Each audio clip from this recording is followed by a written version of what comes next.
पूरा जिला, पूरा प्रदेश और पूरा देश। आज आपने देखा होगा अखबारों में है कि इधर संख्या बढ़ती भी जा रही है। तो सोशल डिस्टेंसिंग के दृष्टिगत हमने ये मीटिंग छोटे छोटे टुकड़े में करते हुए और अलग अलग जगहों पर, पहले ये मीटिंग प्रायः एक ही बार में हो जाया करती थी या 2 बार में होती थी, लेकिन अब की बार चूँकि हमारा सदन का सीट बहुत बड़ा है, ज़्यादा संख्या है, इसलिए इसको 4 सेशन में किया गया, 2 सेशन कंप्लीट किया गया GSPS में और 2 सेशन यहाँ रखा गया है ताकि 35-40 के आसपास रहे, किसी को कोई समस्या न आए। सीधे हम विषय पे आते हैं। आप देख रहे हैं कि 1 अप्रैल के बाद से पठन पाठन संबंधी गतिविधियाँ जो चालू होनी थी ठप रह गई। मूल्यांकन का कार्य संपन्न हो गया, बोर्ड परीक्षा अच्छे से संपन्न हो चुकी थी, मूल्यांकन आपके सहयोग से संपन्न हो गया, कहीं कोई समस्या नहीं आई और लगभग 1 महीने के विलंब से हमारा परीक्षा परिणाम भी घोषित हो गया। उसके बाद अब आती है पठन पाठन के बारे में। शासन बड़ी संजीदगी के साथ इस पर विचार कर रहा है, सारी चीजों के बारे में देखा। आपने देखा कि लगभग 3 महीने लॉकडाउन की स्थिति थी। लॉकडाउन के बाद अनलॉकडाउन 1, 2, 3 इस तरह से गाइडलाइन आई। गाइडलाइन के बाद फिर कतिपय शर्तों के साथ कार्यालय खुले, कार्यालय के सोशल डिस्टेंसिंग के कुछ मानक रहे, लेकिन विद्यालय अद्यावधि पठन पाठन तथा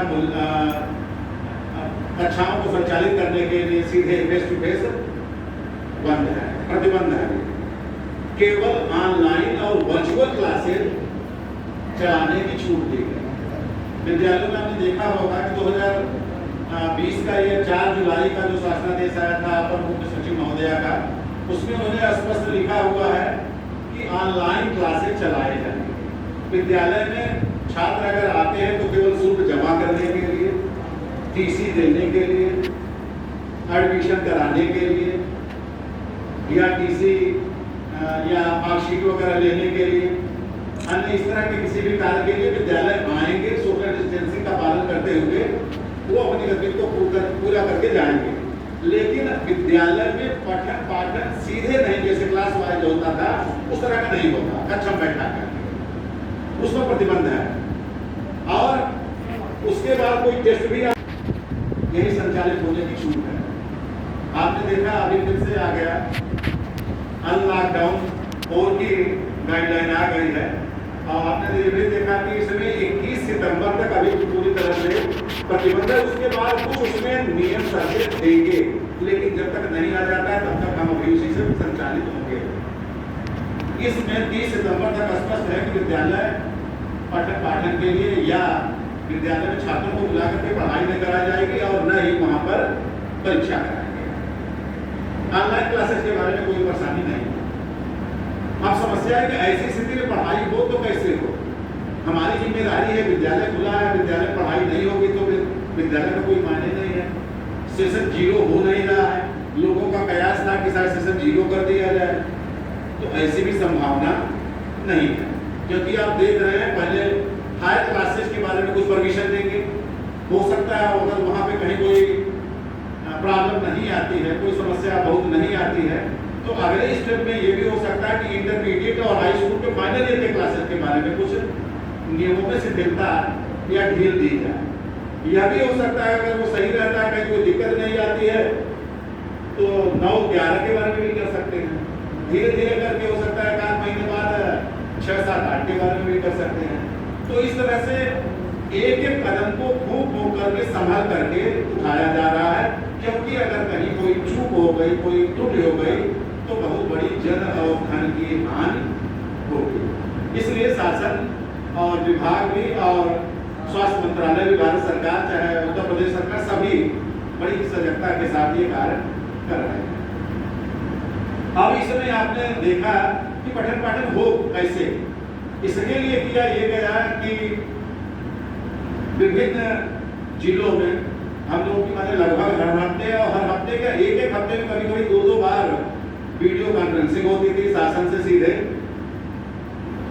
सचिव शासन, माननीय मंत्री जी भी उसमें जुड़ते थे, शासन के वरिष्ठ अधिकारी, डायरेक्टर साहब और विभिन्न मंडलों के जेडी DISS इकट्ठा होते थे और ये होता था कि विभिन्न जनपदों के DISS के माध्यम से, जेडी के माध्यम से एडेड राजकीय विद्यालय तथा स्वयं पोषित विद्यालयों के जो अच्छे ऊर्जावान शिक्षक हैं, जिन्हें विषय वस्तु की अच्छी जानकारी है, उनके माध्यम से उनके विषय के वीडियो बनवाए गए।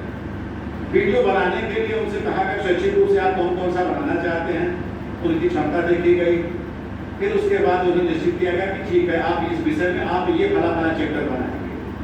एक विषय के अगर 2 से 3 हुए तो उसके बाद बताया गया कि आप इसमें ये चैप्टर ये फला जिला बनाएगा, ये चैप्टर ये जिला बनाएगा। हाई स्कूल इंटर का अलग अलग करते हुए अब जब ये वीडियो बन गए तो वीडियो बनवाने के बाद इन्हें भेजा जा रहा है लखनऊ में एक्सपर्ट की कमेटी है, वो इसको देखते हैं, उसकी पाठ्य सामग्री, उसकी विषय वस्तु, उसकी भाषा शैली, उसका कंटेंट, उसका समय ड्यूरेशन और उनकी संवाद शैली, विषय जो बता रहे हैं वो छात्रों को सुगम समझ में आएगा या बोधगम्य है या नहीं है। इन सब सारी चीजों के मद्देनजर देखा गया। अगर वह ठीक लगा तो फिर उसे भेजा गया कहाँ, एनसीईआरटी नई दिल्ली। एनसीईआरटी को भेजा गया, वहां के एक्सपर्ट के द्वारा इस चीज के बारे में देखा गया। अगर उन्होंने पाया कि हाँ यह ठीक है, देख करके हर चीज का परीक्षण करते हुए, तब उन्होंने कहा हाँ ठीक है, प्रसारण के योग्य है। फिर वो आ गया लखनऊ, उसे संग्रहित किया गया।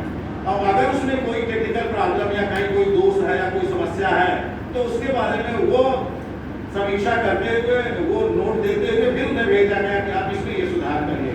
फिर सुधार किया गया, सुधार करने के बाद फिर भेजा गया लखनऊ होते हुए दिल्ली, और फिर वहां से सुधार होकर गया। अगर सही रहा तो उसके प्रसारण के योग्य पाया गया तो उसका प्रसारण के लिए भेजा गया।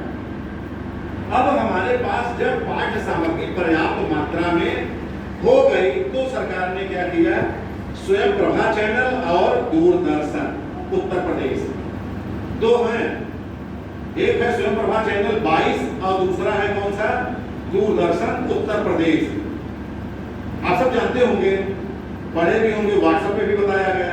क्या आप बताएंगे कि दूरदर्शन पे किस कक्षा के लिए आ रहा है और स्वयं प्रभा पे किस किस कक्षा के लिए आ रहा है? आपके अलावा कोई एक और कोई? हाँ मैडम, स्वयं प्रभा पर यही तो मैं पूछ रहा।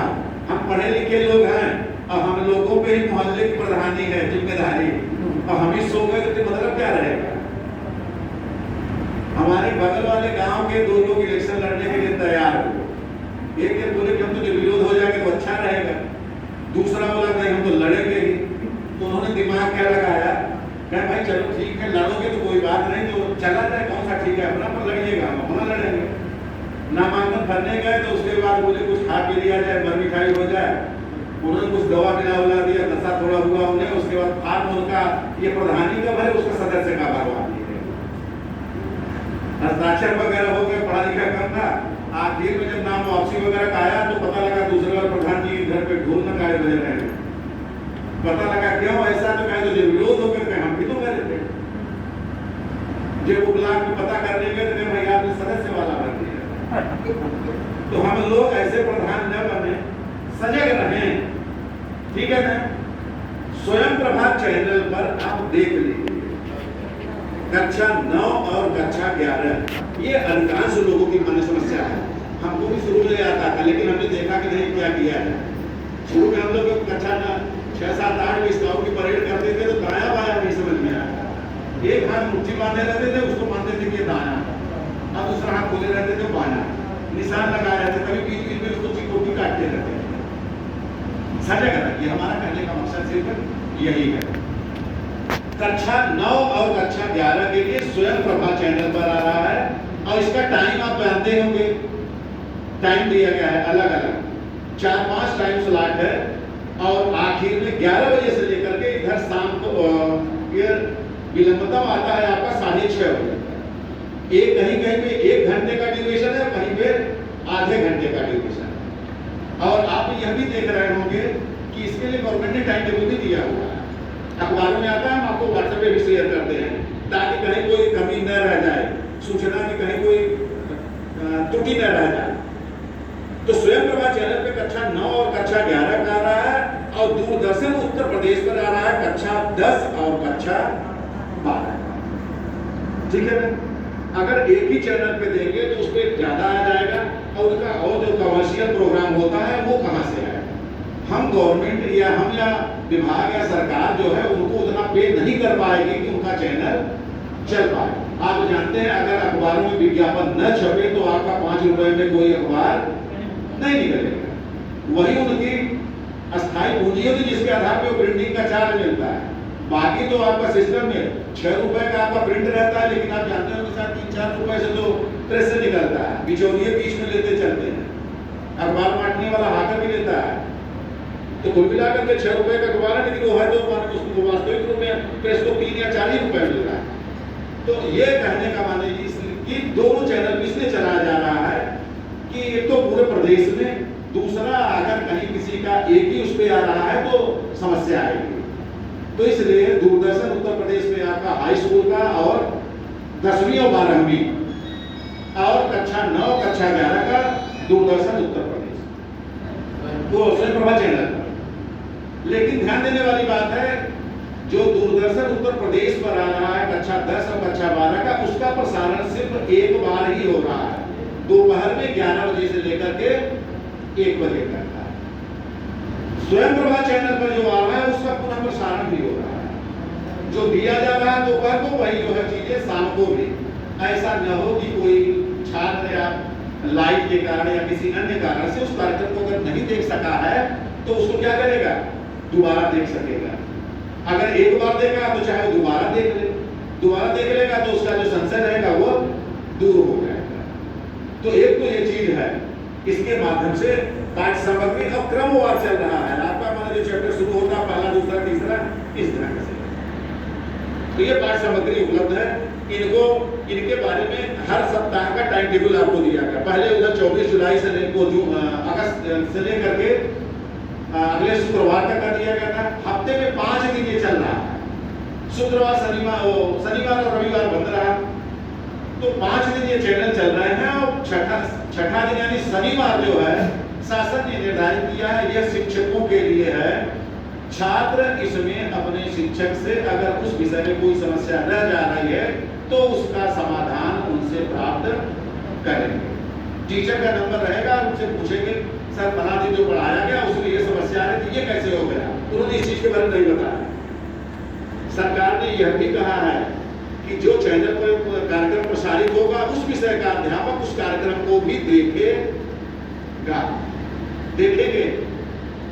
अब देखेंगे तभी वो बता पाएंगे कि क्या प्रसारित हुआ और उसमें क्या प्रॉब्लम आ रही थी, उस छात्र को बताने में आसानी सुविधा रहेगी। नंबर 1 और नंबर 2 यह कि जो कार्यक्रम प्रसारित होगा उस पाठ्य सामग्री से संबंधित सप्ताह के अंत में उससे संबंधित प्रश्न पत्र बना लेंगे, संक्षेप में डिस्क्रिप्टिव नहीं बहुत ज्यादा ऑब्जेक्टिव टाइप का 5, 7 या 10 सवाल बना लेंगे। 2-1 बड़े वाले, छोटे बहुत ज्यादा 300 शब्द वाले नहीं, साप्ताहिक ये बने होगा। और इसके माध्यम से ये होगा कि ये बच्चों को दे देंगे व्हाट्सएप के माध्यम से और बच्चे उसका हल निकाल करके देंगे। मान लीजिए इतिहास पढ़ाया गया, बंगाल विभाजन का कब हुआ, स्वाधीनता का प्रथम संग्राम कब हुआ, ठीक है ना, इससे संबंधित तो इस तरह के प्रश्न बनाएंगे तो अगर पढ़ा उसने तो देख करके उत्तर देगा, निष्पास देगा और कैसे आपके पास आएगा मूल्यांकन के लिए, ये हर सप्ताह होना है। विद्यालय में कक्षावार ड्राफ्ट बॉक्स बना है, ये लकड़ी के जैसे प्लाई आ रहा है, इसी तरह का छोटा छोटा बनवा दें। 1 फीट का ऊपर का ये कर दे, नीचे का 1-1.5 फीट का कर दे, ऊपर एक ड्राफ्ट करने के लिए जगह छोड़ दे, जैसे व्यवसायी के यहाँ नहीं रहता सिक्का डालने के लिए, तो उस तरह का छोटा ना रखिए, आप इस तरह से रखिए कि कोई कापी या कोई वो रहे तो उसमें अंदर चली जाए।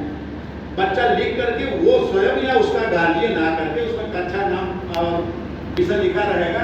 कक्षा 9 का है तो कक्षा 9 वाले में, कक्षा 10 का है तो 10 का, 11 का, 12 का है 12 में। तालाब का लगा रहेगा उस विषय, आप उस कक्षा का खोल देंगे, उसमें से अगले दिन निकाल करके विषय अध्यापक को उपलब्ध करा देंगे या व्हाट्सएप पे आए तो व्हाट्सएप के माध्यम से मूल्यांकन कर लेंगे। कहने का माने ये कि जो टीचिंग और लर्निंग की प्रोसेस है उसको रोकना नहीं है, ये चलती रहेगी। और बीच में आप बच्चों से बात भी करते रहे, भाई आप देख रहे हैं या नहीं देख रहे, उनके गार्जियन से भी आप बात करते रहिए। समस्या इस कोरोना काल में यह है कि गार्जियन कह रहा जब स्कूल खुला नहीं तो हमारी पढ़ाई क्या है, ज्ञानी आदमी जो कहते हैं ब्रह्म का साक्षात्कार कई माध्यम से। एक तो हम मूर्ति पूजा के रूप में सीधे मंदिर में गए, हाथ जोड़े, हमारी हाजिरी लग गई फेस टू फेस। अब क्या यहाँ से हम अगर आंख बंद करके भगवान को याद करते हैं तो उसका स्मरण नहीं होता है? होता है ना। और वो हमारी हाजिरी लगाता है कि नहीं लगाता? तो ये वर्चुअल क्लास लगभग उसी तरह का है। आप बच्चे से बात करें, बच्चा मैंने कक्षा अध्यापक बात कर लेंगे, बात करेंगे भाई आप देख रहे हैं या नहीं, उसके गार्जियन से बात कर लें, उसी एक से बात करें और दूसरे के तीसरे के बारे में पता कर लें। एक दो हर गांव के जो अच्छे बच्चे उनसे बात कर लें कि किस गांव में कौन कौन से बच्चे, अपने आप पता लग जाएगा। आपका पूरा क्लास जब फेस टू फेस चलता है तब भी हम जानते हैं कि 70% से बच्चे कभी भी नहीं आते हैं तो बताएं। हम भले दावा करें, अरे साहब आज पानी बरस गया, अरे आज वो जो है तो डाला छठ की पूजा थी, फिर अगले दिन क्या जीतिया वाली पूजा थी, फिर कोई बहाना हो जाता है, कोई कुछ एक कारण।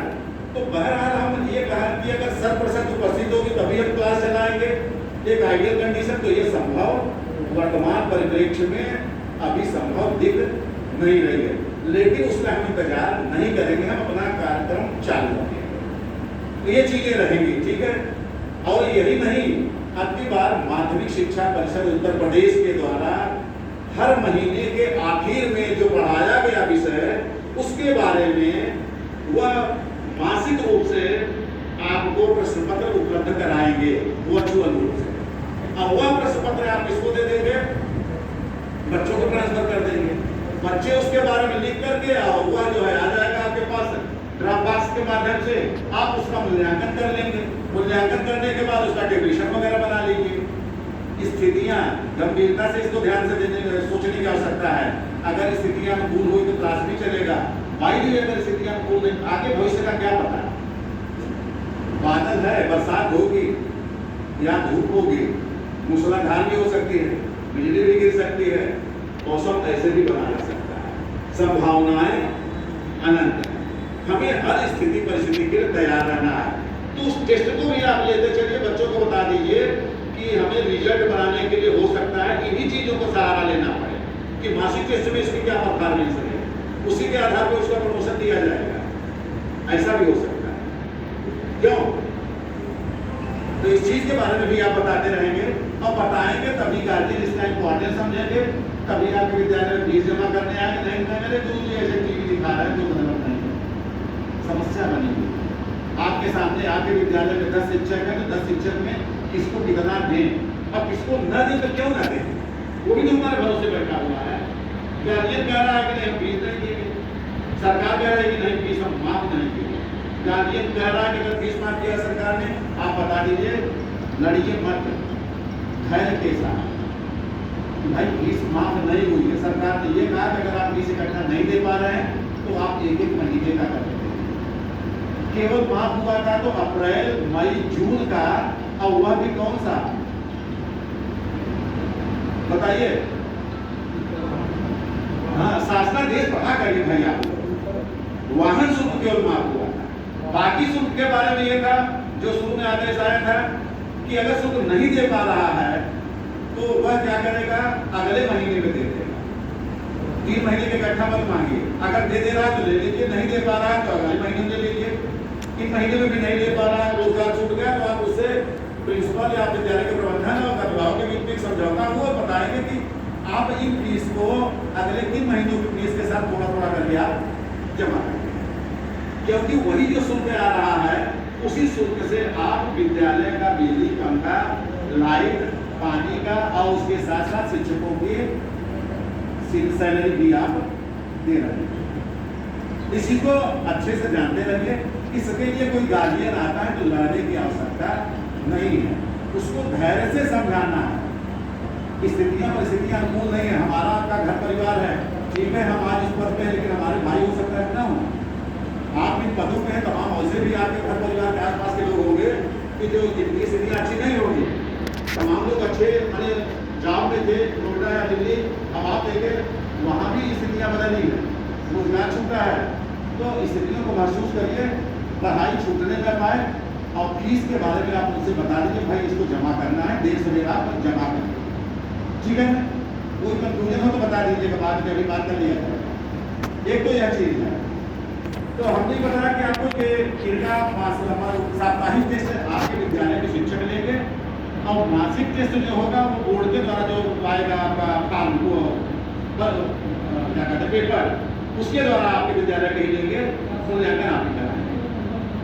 कराके उसका टेस्ट शीट एक बनवा लीजिएगा। महीना जैसे हो गया कि अगस्त के लास्ट में हमारी परीक्षा हुई या सितंबर के लास्ट में हुई और इसका टेस्ट का परिणाम ये रहा, अच्छा विद्यालय चालू कर लेंगे, बना लेंगे। ये सारी चीजें हो जाएंगी। अब इसके बाद आ जाता है कि क्या केवल यही पढ़ाई का माध्यम है? नहीं, इसके अलावा भी अभी कक्षा 6, 7, 8 इनके लिए पढ़ने की क्या व्यवस्था है? दीक्षा, इनके लिए भी वर्चुअल क्लास का है। क्या है इसके लिए? दीक्षा पोर्टल। ऐप।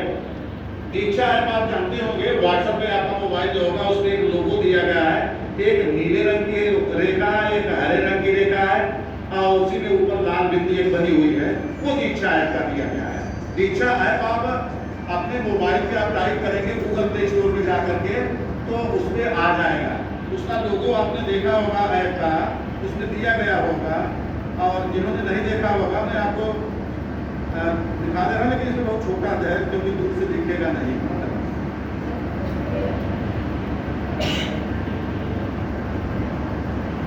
दीक्षा ऐप का ये देखिए इधर किनारे है, इधर दूरी के ऊपर सबसे किनारे ऊपर की तरफ नीचे एक हरी लाइन है और ऊपर उसके नीली लाइन है और ऊपर बिंदी बनी हुई है। दीक्षा ऐप आप DIGSHA लिखेंगे तो आ जाएगा, ठीक है ना। इसको आप डाउनलोड करेंगे। डाउनलोड कौन कौन कर सकता है? विद्यार्थी होगा 6, 7, 8 का वो कर सकता है, शिक्षक हो सकते हैं वो कर सकते हैं और उसके गार्जियन हैं वो भी कर सकते हैं। रजिस्टर करेंगे, विषय का अपना बताएंगे, भाषा का बताएंगे और उसकी वो पाठ सामग्री आपको उपलब्ध, ठीक है ना। अच्छा, आप ये देख रहे हैं कि जो 9, 10, 11, 12 का है उसमें जो महत्वपूर्ण सामग्री पूरे पाठ्यक्रम को आप ये भी देख रहे हैं कि हमारा लगभग 5 महीने का समय बीत चुका है। तो इसके मद्देनजर शासन के निर्देश के क्रम में माध्यमिक शिक्षा परिषद ने अपने पाठ्यक्रम को लगभग संशोधित करके कितना % कर दिया? 70% कर दिया, 30% कम कर दिया। 30% कम किया, किसी पढ़ाई नहीं हो पाएगी। अब उसमें भी उन्होंने क्लासिफाई कर दिया है क्या कि जो महत्वपूर्ण बातें हैं उनको स्वयं प्रभा चैनल या दूरदर्शन के माध्यम से प्रसारित कर रहे हैं। उसमें जो कम महत्व की बातें हैं जिन्हें छात्र पढ़ करके ज्ञान ले सकते हैं उसको छात्रों के भरोसे छोड़ दिया गया और एक उसमें कुछ ऐसी चीजें जिनका कार्यात्मक अनुभव का है उसको आप बच्चों को बताएंगे। उसके बारे में आप चाहेंगे तो जूम ऐप के माध्यम से या छोटे छोटे वीडियोज बना करके पठन पाठन करा सकते हैं। 3 चीजें हो गई, दूरदर्शन, स्वयं प्रभा, दीक्षा ऐप। चौथी चीज जेडी ऑफिस यूट्यूब चैनल है। जेडी साहब ने प्रयास किया हुआ है। जेडी साहब मंडल में, गोरखपुर में, राजकीय जुबली में उन्होंने 1-2 कमरों में नए ये क्लासरूम है माने उसमें वह जो है आप क्या कहते टच स्क्रीन वाला बोर्ड मंगवा करके अपने प्रयास से उस पर पढ़ाई करवाते उनका वीडियो बनवा रहे हैं। अब आप सोचिए टच स्क्रीन वाला बोर्ड जो है इससे बड़ा है, ये बड़ा जो है इससे बड़ा है और टच स्क्रीन वाले में सारा टच स्क्रीन में जैसे आपको मोबाइल का था उस तरह का है। टच करेंगे आप जो पढ़ाते हैं उसका PDF बना लेंगे, PDF उस पर अपलोड कर देंगे। पढ़ाते समय आप छोटे छोटे उसके पावर पॉइंट प्रेजेंटेशन के नहीं होते हैं कि छोटा जैसे दिखे पूरा एक साथ पूरा कंटेंट नहीं आएगा, छोटे छोटे पेज वाइज बना लिया आपने। अब आ गया तो आपने पहले छोटा सा पढ़ा दिया, फिर उसके बाद इस्तेमाल किया, दूसरा आ गया, फिर तीसरा आ गया। लिखना है तो आपने उस पर लिख भी दिया, अब मिटाना है तो वहीं मिटा भी दिया है आपने। पढ़ाना है तो आप माने वहीं बता भी रहे हैं साइड में आकर के। और अपनी बात जो है एक माइक कैमरा लगा करके एक वीडियो कैमरा है उससे उसकी रिकॉर्डिंग भी हो रही है। तो उसकी जो वो आ रही है वीडियो आ रही क्वालिटी वो बहुत ही अच्छी हाई क्वालिटी की है। माने अन्य जिलों में शायद माने उस तरह का अगर 2-4 में है तो उस तरह का ही हो रहा है। ये बहुत अच्छे स्तर का है। माने इधर में लगता है लखनऊ के इधर वाले जिले में कहीं नहीं है। ये उन्होंने प्रयास किया। तो उस तरह का वो बनवा करके उसकी वो जो है वीडियो उसको भेजते हैं लखनऊ, लखनऊ से दिल्ली, और फिर उसके बाद आ जाता तो साई गोराक्षर प्रभाव दूर कर सकते हैं। ठीक है। दूसरी बात ये है कि हर विद्यालय में हर जगह नहीं है। आपके विद्यालय में भी तमाम शिक्षक ऐसे हैं जो अपने विषय के अच्छे जानकार हैं, उन्हें थोड़ा सा ट्रेंड करने की आवश्यकता है। हम क्या करेंगे, ये व्हाइट बोर्ड है, व्हाइट बोर्ड पे लिखने के लिए हमें मार्कर चाहिए, नीला या काला, मिटाने के लिए भी मार्कर भी थोड़ा सा महंगा आता है। अगर आप अपने विद्यालय में इसकी जगह पे ग्रीन बोर्ड करा दिए, अब ग्रीन बोर्ड पे आप चाक से लिखते हैं, चाक से अगर लिखते हैं तो वो थोड़ा सा इकोनॉमी हो जाएगा। ग्रीन बोर्ड हमको लगता है तो 2,500 कितने का आता होगा? 100 रुपये स्क्वायर फीट है, 6x4 का लेंगे तो 2400 रुपये का। ये तो प्लाई वाला दरवाजा वाला है, लगभग इसी के साइज वगैरह का है, 4x6 का। 4x6 का लेंगे तो 2400 रुपया है, उसमें 100-200 बार्गेन, तो मिल जाएगा, मालूम 100 रुपये स्क्वायर फीट में है। आप उसको पता करेंगे तो उसके करेंगे। और उसको बनाने के लिए, आप वीडियोस को बनाने के लिए टीचर जो है जो बताएगा, आप बोर्ड को एक या 2 पार्ट में बांट लीजिए। टीचर जो पढ़ा रहा है जिस विषय का है, मान लीजिए हिंदी के हैं टीचर, तो पढ़ा रहे हैं। दूसरा टीचर जो एक्सपर्ट है उसने तुरंत ये किया